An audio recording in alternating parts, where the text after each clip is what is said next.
मनु स्मृति अध्याय 9 श्लोक संख्या 107।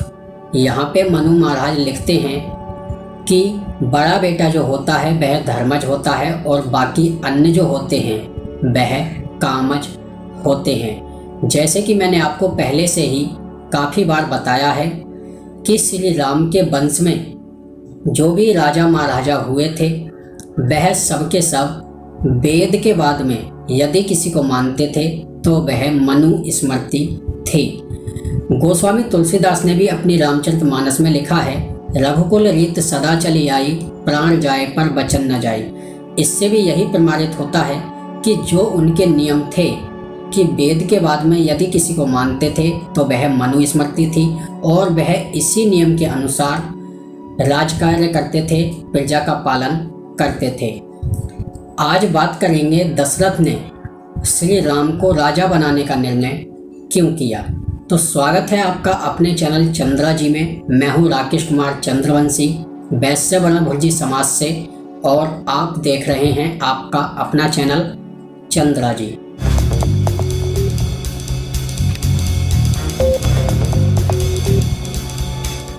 यदि आपने चैनल को सब्सक्राइब नहीं किया है तो चैनल को सब्सक्राइब करें, वीडियो को लाइक करें और जितना हो सके उतना अधिक से अधिक शेयर करें ताकि जानकारी वो दूसरों तक भी पहुंच सके। तो आइए शुरुआत करते हैं। जैसा कि मैंने आपको पिछली वीडियो में बताया था, महाराज दशरथ ने जो भी आसपास के दूर दराज के क्षेत्र के जो प्रधान राजा थे सबको अपने पास में बुलाया और बुलाने के बाद में अपना प्रस्ताव रखा श्री राम को राजा बनाने के लिए। तो जो भी प्रधान राजा थे वह सब के सब हाँ कह देते हैं और हाँ कहने के बाद महाराज दशरथ जो थे वह अनजान बनकर उन राजा महाराजाओं से उनके विचार लेने की कोशिश करते हैं और अनजान बनकर उन प्रधान राजाओं से महाराज दशरथ क्या कहते हैं ये आप देख सकते हैं। वाल्मीकि रामायण अयोध्या कांड सर्ग 2 श्लोक संख्या 15, 16, 17 और 18 में यहाँ पे लिखा है, उन सभी राजाओं से महाराज दशरथ कहते हैं और क्या कहते हैं, हे राजाओं, मेरे कहते ही आप राम को राजा बनाने के लिए तैयार हो गए। इससे मेरे मन में एक संशय उत्पन्न हो गया है। आप लोग ठीक ठीक उत्तर देकर निवारण कीजिएगा। जब मैं धर्म पूर्वक पृथ्वी का पालन कर रहा हूँ, फिर आप लोग मेरे पुत्र को युवराज क्यों बनाना चाहते हैं? क्या मैं ठीक ठीक शासन नहीं कर रहा हूँ?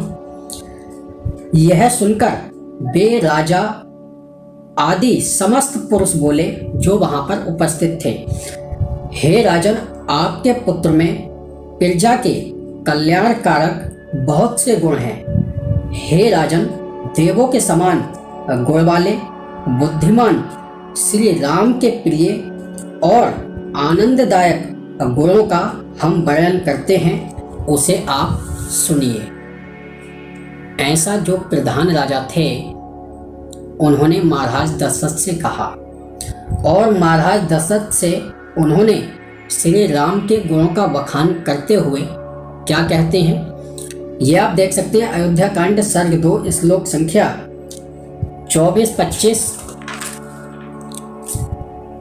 26, 27 और 28 में यहाँ पे लिखा है और वो कहते हैं, क्या कहते हैं, श्री राम सदा सत्य बोलने वाले, महाधनुर्धर, वृद्धों की सेवा करने वाले, जितेंद्रिय, हंसकर बोलने वाले और सब प्रकार से धर्म का सेवन करने वाले हैं।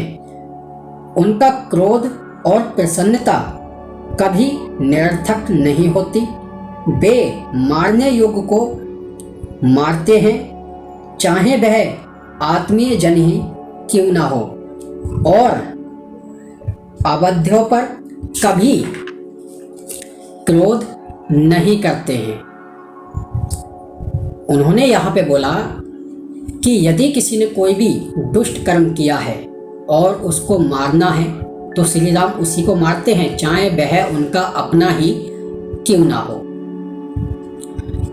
और जिन्होंने कोई गलत काम नहीं किया है, चाहे वह कैसा भी हो, उसे श्री राम कुछ नहीं कहते।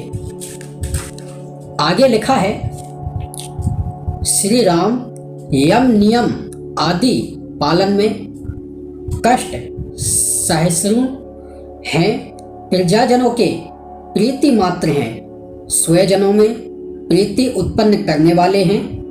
इन गुणों से अलंकृत श्री राम रश्मियों में युक्त सूर्य की भांति देदीप्यमान हैं। इन सब गुणों से युक्त सत्य पराक्रमी श्री राम को लोकपालों की भांति पृथ्वी अपना राजा बनाना चाहती है। हम लोग आपके पुत्र श्री राम को, जो नील कमल के समान हैं, श्याम हैं और शत्रु नाशक हैं, युवराज देखना चाहते हैं। ये जो प्रधान राजा थे, जो महाराज दशरथ ने श्री राम को युवराज बनाने से पूर्व बुलाए थे, ये उन्होंने श्री राम के गुणों का बखान महाराज दशरथ के समक्ष किया था। और ये वही गुण हैं जिन्हें कि किसी समय में आप वाल्मीकि रामायण में देखेंगे तो शुरू में ही वाल्मीकि जी ने नारद जी से जैसा सुना था, वैसा ही जो वहाँ के प्रधान राजा थे, वैसा ही उन्होंने वर्णन किया है। मनुस्मृति अध्याय 9 श्लोक संख्या 107 में मनु महाराज ने स्पष्ट लिखा है कि जो बड़ा बेटा होता है वह धर्मज होता है, धर्म का प्रतीक होता है, और बाकी जो अन्य होते हैं वह जो है कामज होते हैं। और गोस्वामी तुलसीदास ने भी अपनी रामचरितमानस में लिखा है, रघुकुल रीत सदा चली आई, प्राण जाए पर बचन न जाई। इसी कारण से महाराज दशरथ धर्म का पालन करते हुए, जैसा कि मैंने आपको पहले बताया कि यदि यह वेद के बाद में किसी को मानते थे तो वह मनुस्मृति थी। तो मनुस्मृति के अनुसार, जैसा कि मनु महाराज ने अध्याय 9 श्लोक संख्या 107 में लिखा है कि बड़ा बेटा जो होता है वह धर्मज होता है, वह इसी नियम के अनुसार अपने बेटे बड़े बेटे को, श्री राम को राजा बनाना चाहते थे। इसीलिए उन्होंने ऐसा निर्णय लिया था और यही विचार विमर्श करने के लिए महाराज दशरथ ने जो भी प्रधान राजा थे उन सभी को अपने पास बुलाया था। तो अब आप समझ गए कि महाराज दशरथ श्री राम को राजा बनाना क्यों चाहते थे और क्यों नहीं चाहते थे। उन्होंने अनजान बनकर जो प्रधान राजा थे उनसे भी श्री राम के गुणों के विषय में सुना। कहीं ऐसा ना हो कि मैं राजा हूँ और राजा होने के नाते मैं अपने बेटे को राजा बना दूं और उसके बाद में कोई भी उस पर उंगली उठाए। तो ऐसा भी वो बिल्कुल नहीं चाहते थे। इसीलिए उन्होंने अनजान बनकर उन राजाओं से वह बातें कही। तब उन्होंने जो भी प्रधान राजा थे उन सब ने श्री राम के गुणों का बखान किया और बताया कि श्री राम के लिए कोई बड़ा या छोटा नहीं है, वह सभी के साथ में समान व्यवहार करते हैं और सभी को एक ही नज़र से देखते हैं। इसीलिए हम सब और पूरी पृथ्वी आपके पुत्र श्री राम को इन दिव्य गुणों के साथ में राजा बनते हुए देखना चाहते हैं। ऐसा उन्होंने महाराज दशरथ से कहा था। तो आज और अभी के लिए इतना ही। जल्द मिलेंगे आपसे अगले वीडियो में। तब तक के लिए आप सभी को जय श्री राम, जय श्री कृष्ण। और एक बार मेरे साथ मिलकर बोलें, बोलिए सत्य सनातन वैदिक धर्म की जय।